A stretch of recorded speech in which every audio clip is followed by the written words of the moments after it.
pas par eux-mêmes pousser. Ça va venir si c'est des positions qui sont poussées dans leurs instances de parti, ça va venir si les grands mouvements de la société civile le poussent, mais ça va venir surtout si les citoyens le demandent. Et pour ça, ben, on a tous une responsabilité ici à agir par rapport à ça.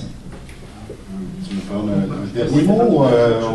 Je vais rajouter un tout petit dernier mot. Oui. C'est pour ça que, comme on est démocrate, on met le mode de scrutin actuel comme étant une alternative, parce que les gens ont droit.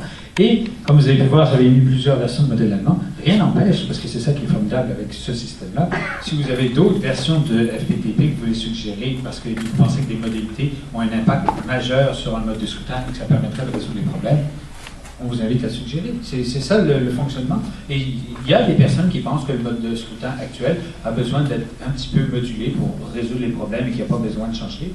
Et c'est un courant de pensée qu'il faut respecter comme les autres. Il n'y a aucun problème avec ça.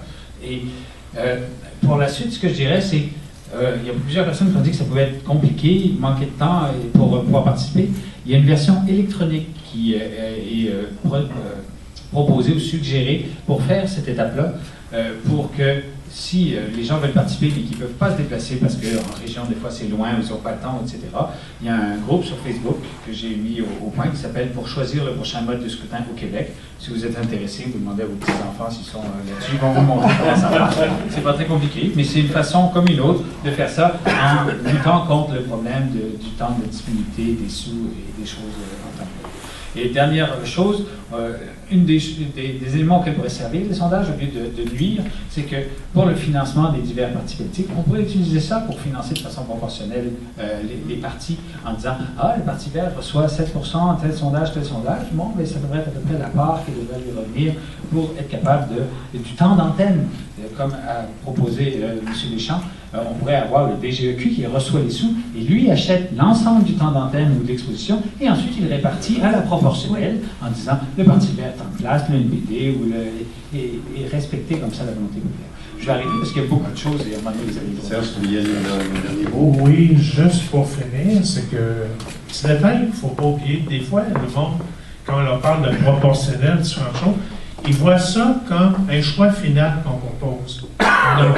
Que ce soit proportionnel n'importe quoi, ce n'est qu'un outil de plus à la démocratie appliquée. C'est-à-dire, supposons qu'on réussirait à appliquer la proportionnelle. Par un coup, installé, il faudrait voir quelles seraient les choses à améliorer ou à rajouter pour une meilleure démocratie. Ça, c'est normal, c'est comme n'importe quoi, ce n'est pas une fin, ce n'est pas un but comme tel, c'est un outil qu'on se donne pour avoir une meilleure proportionnelle. On va laisser Daniel, mais avant, peut-être, s'il y en a qui sont intéressés à continuer après, peut-être nous le dire, il y aurait la brasserie, ce que ça, est-ce qu'il y en a qui veulent y aller? Donc, vous aurez juste à suivre Jean-Sébastien et Stéphane au bord de la brasserie. Donc, merci Serge. Si vous êtes intéressé à en savoir plus, donc, il y a le site de MDM, vous pouvez toujours laisser vos coordonnées, soit à leur table ou à notre table ici, si vous voulez des nouvelles du comité ou des nouvelles de la démarche, des 7 comités de la démarche. Je vous remercie beaucoup. Donc, on avait eu la première rencontre qu'on avait faite, on avait une quarantaine de personnes qui avaient dit on a envie